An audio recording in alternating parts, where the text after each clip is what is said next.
अस्सलाम वालेकुम। ये टिड्डी दल है। सफारी टाउन में ये हज़ारों की तादाद में मौजूद हैं। Safari town boson road Multan हज़ारों की तादाद में बिलाशुबा, और गवर्नमेंट सुकून से सो रही है। सफारी टाउन में ये बच्चे दे रहे हैं, अंडे दे रहे हैं। ये देखें, ये एक आग का पौधा है, उसमें भी ये देखें, ये देख रहे हैं।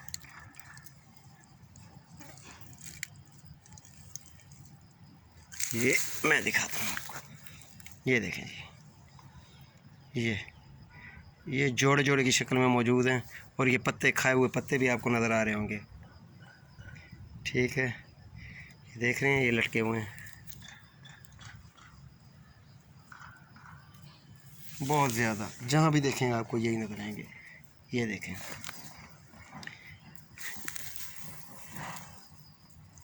देख रहे हैं, ये safari town boson road Multan, सैकड़ों हज़ारों की तादाद।